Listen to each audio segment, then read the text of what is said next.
Salut, j'espère que ça va. Je te fais aujourd'hui une vidéo sur pourquoi est-ce qu'il faut se nicher, pourquoi est-ce que c'est important. Donc on l'a vu, une niche, c'est un segment, un sous-segment d'un marché. Et il est important pour nous de se nicher au maximum parce qu'on veut éviter, pour plusieurs raisons, on va les voir ensemble. Tout d'abord, on va éviter d'être généraliste. Imagine, tu as une opération cardiaque de prévu parce que tu as un souci cardiaque. Est-ce que tu vas préférer aller voir un généraliste ou plutôt un chirurgien cardiaque dont c'est vraiment la spécialité? Et en fait, ça va être, donc cet exemple-là, ça va être pareil pour tout. Par exemple, imaginons Coca-Cola a un litige avec un client. Est-ce que Coca-Cola va vouloir préférer prendre un avocat généraliste ou se spécialiser et prendre un avocat vraiment spécialisé dans les litiges entre des marques et des consommateurs? Ils vont prendre du coup l'avocat spécialisé. Et nous, ça va être pareil. Euh, Quand on va répondre à un problème de notre audience, de notre avatar il va chercher plutôt la personne spécialiste plutôt que la personne généraliste. Par exemple, imaginons sur de la perte de poids, euh, ce sont des mamans, on va dire, de 45 ans qui veulent perdre du poids. Et ben elles iront plus facilement vers une personne qui propose quelque chose pour les mamans de 45 ans en surpoids parce que plutôt que vers une personne qui fait perdre du poids et à des jeunes et à des hommes, à des femmes et à des jeunes des anciens. Parce que du coup, elles vont pas pouvoir se reconnaître. Elles vont dire oui, mais le résultat que le petit jeune il a eu, bah, c'est normal, il a 20 ans, donc forcément il a plus de temps, il est pas, c'est pas une maman, donc du coup il a du temps, de l'énergie, encore le corps suffisamment athlétique pour faire ça. Et du coup, elles vont pas se reconnaître d'une dans le message que tu vas leur transmettre, dans le marketing que tu vas mettre autour de ton offre. Et puis bah, du coup, elles vont pas avoir envie en fait de te faire confiance là-dessus. Donc c'est pour ça qu'il faut se nicher pour éviter d'être généraliste et du coup être vraiment spécialisé dans un type donné. Ensuite, il y a le prix. Le généraliste, on va reprendre les médecins généralistes, là, tu vois. Entre un médecin généraliste et un chirurgien, à ton avis, qui fait payer le plus cher la consultation? Et bah c'est le spécialiste. Du coup, toutes les spécialités d'ailleurs. Parce que quand tu es spécialisé, tu es un expert. En tout cas, les gens te considèrent comme un expert. Et du coup, un expert, ça se paye plus cher qu'une personne généraliste. Donc, du coup, quand tu te spécialises, tu peux, puisqu'en plus tu seras unique dans ton positionnement au niveau de cette niche-là, euh, tu n'auras, tu auras pas de concurrence directe au niveau des prix parce que par rapport à tes concurrents, parce que eux, ils vont faire autre chose, ils vont proposer une autre offre. Toi, il faut vraiment faire quelque chose d'unique qui se démarque. Et du coup, les gens ils auront du mal à se dire oui, mais la personne à côté, elle fait moins cher que toi. Oui, mais c'est pas la même chose qu'elle propose. Eux, ils proposent ça, nous, on propose autre chose. Et c'est pour ça que c'est une valeur qui est vraiment euh, intrinsèque, qui est vraiment propre à ton offre. Troisièmement, c'est la concurrence, donc je viens d'en parler. Euh, Quand tu es généraliste, eh ben, il y a d'autres gens qui sont généralistes également, et donc du coup, tu as plus de concurrence sur ta niche, sur ton positionnement. Alors que quand tu te positionnes de manière vraiment franche, vraiment marquée, et que tu te spécialises dans un domaine, et ben, du coup, tu auras beaucoup moins de concurrents, et les concurrents que tu auras, pardon, euh, ils feront pas la même chose que toi. Ils n'auront pas forcément le même positionnement. Du coup, tu n'auras pas une concurrence de généraliste à généraliste, quoi. Tu donneras de la confiance également, parce que du coup, la personne, elle va vouloir aller voir un spécialiste pour son problème, et du coup, bah, vu que toi, tu es le spécialiste de ce problème-là, et bah, elle aura beaucoup plus confiance en ta capacité de comprendre son problème et de pouvoir y résoudre après. Au niveau du marketing, ça sera plus simple également si tu te niches, car quand tu es généraliste, tu dois faire de la pub sur beaucoup plus d'angles, car tu vas aborder plusieurs choses. Imaginons par exemple un magasin qui vend des ceintures, des chaussures, des chapeaux, qui vend des voitures, qui vend des porte-clés. Et bah, comment, au niveau du marketing, c'est compliqué. Soit il dit, bah, j'ai quelque chose qui fait tout, mais dans ce cas-là, les gens ont du mal à s'y retrouver là-dedans, justement.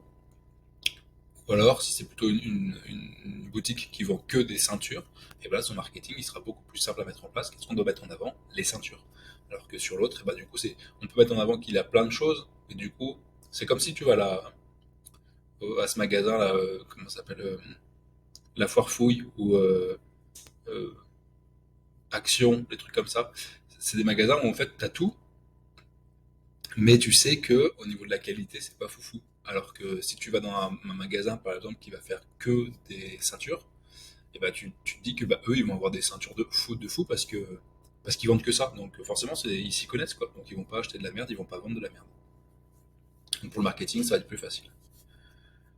Au niveau de ton public, de ton avatar, ça va être plus simple également parce que vu que tu te concentres sur une seule chose, une seule problématique, enfin un ensemble de problématiques mais vraiment niché, euh, ça va être plus facile pour toi de comprendre justement les problèmes des gens, leurs difficultés, leurs besoins, et du coup de créer une offre qui répond vraiment à ces besoins-là et d'avoir une communication qui est vraiment ciblée sur ces besoins-là. Donc c'est plus facile aussi pour toi parce que tu as un seul angle d'attaque. Alors que si tu veux travailler sur différents angles, et ben, en fait, tu vas t'éparpiller et tu sauras plus où donner de la tête. Et du coup, ta communication, elle sera brouillon, brouillon, brouillon. Je sais pas comment on dit d'ailleurs. Elle sera brouillon et du coup, bah, tu vas te mélanger en fait. Et les gens, ça sera pas assez clair pour eux. Et enfin, du coup, voilà, ça revient justement sur le point du contenu. Le contenu il sera beaucoup plus facile à produire si tu as un angle plutôt que 10, quoi. Imagine si tu dois parler de 10 choses différentes plutôt que une, bah, c'est plus facile de faire une. Comme ça, en plus, tu es plus précis dans ce que tu dis, tu es plus juste dans ce que tu dis, tu as plus d'expérience, plus de connaissances dans ce sujet-là. Et ça, du coup, les gens, ils vont apprécier parce que ce qu'ils cherchent, c'est pas un généraliste, c'est un expert. Donc, il faut, par rapport à ce contenu-là, créer du contenu de valeur, de haute valeur. Et ça, malheureusement, tu peux pas le faire sur énormément de domaines différents. On n'est pas omniscient et omnipotent. Et il faut se spécialiser un moment pour justement avoir une expertise dans ce domaine-là, donner de la valeur aux gens. Et je vois pas comment tu peux faire pour donner de la valeur aux gens sur plein de thématiques différentes en passant de, je sais pas moi, de la botanique au business, bah, ça peut être intéressant, mais ça demande 2 fois plus d'efforts, 2 fois plus de temps, et surtout que les gens, ils vont peut-être pas forcément comprendre un petit peu le pont entre les deux. Euh, un autre point sur les niches, si jamais il n'y a pas de concurrence sur une niche, si tu trouves une niche et que tu vois qu'il n'y a pas de concurrent, qu'il n'y a rien qui a été fait, il faut faire attention, c'est pas forcément une mine d'or, dans le sens où les niches, le business, ça existe depuis un petit moment quand même. Il y a des gens très intelligents qui font ça. Et du coup, s'ils ne sont pas allés sur ces niches-là, c'est qu'il y a peut-être une question de rentabilité qui est pas là. Donc, soit on fait le choix d'aller dans ces niches-là, et là, ça va être beaucoup plus dur d'être rentable parce que bah, il va falloir tout construire, tout tester pour voir ce qui fonctionne, ce qui fonctionne pas. Euh, avec l'incertitude de savoir si ça va être rentable à la fin, ou alors il vaut mieux peut-être plus se positionner sur les niches déjà où l'on sait que ça fonctionne, où on sait qu'il y a des gens qui sont rentables dessus, et juste choisir un positionnement différent, un discours différent, et se positionner. C'est plus intelligent parce que il vaut mieux aller dans un filon qui existe, où on sait qu'on peut en avoir une partie, plutôt que d'aller dans un filon où on ne sait même pas si ça existe, et puis on ne sait même pas du coup si on va en avoir une partie, quoi. Donc s'il y a de la concurrence, faut pas paniquer. C'est même plutôt bon signe. Ça veut dire qu'il y a de l'argent à se faire à cet endroit-là, qu'il y a des besoins ici. Et nous, ce qu'on doit faire, c'est simplement changer de positionnement par rapport à nos concurrents. C'est-à-dire que si le concurrent il dit moi, ma méthode, c'est A, parce que j'ai cette opportunité-là, cette vision-là, et ben nous, on va pouvoir dire, bah, nous, la vision qu'on a, justement, c'est B. C'est A, ça fonctionne pas parce que B, par contre, ça fonctionne parce que il y a ça qu'on met en place, il y a différentes choses qui font qu'on explique notre nouvelle opportunité et puis on montre pourquoi ça fonctionne. C'est un positionnement qui est différent, un discours qui va être différent. Euh, et il y a une théorie, alors je sais plus qui l'a dit, euh, c'est la théorie des 1000 fans. C'est un Américain qui a dit ça. J'essaie de retrouver le nom. Et en gros, ce gars-là, il dit que si on a 1000 fans, alors un fan, c'est vraiment une personne qui va acheter de manière régulière et presque compulsive tout ce qu'on va produire.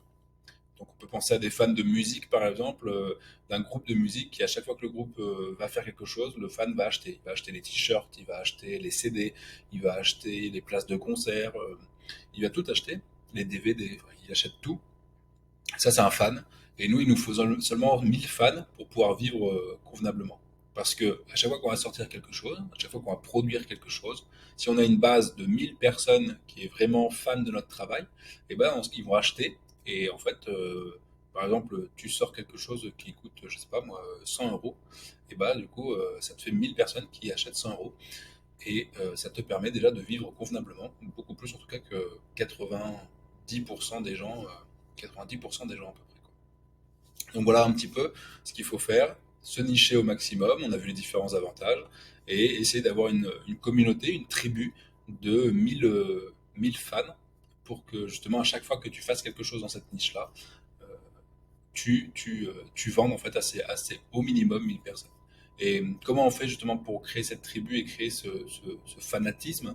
Et ben, c'est en donnant de la valeur aux gens et en créant une relation.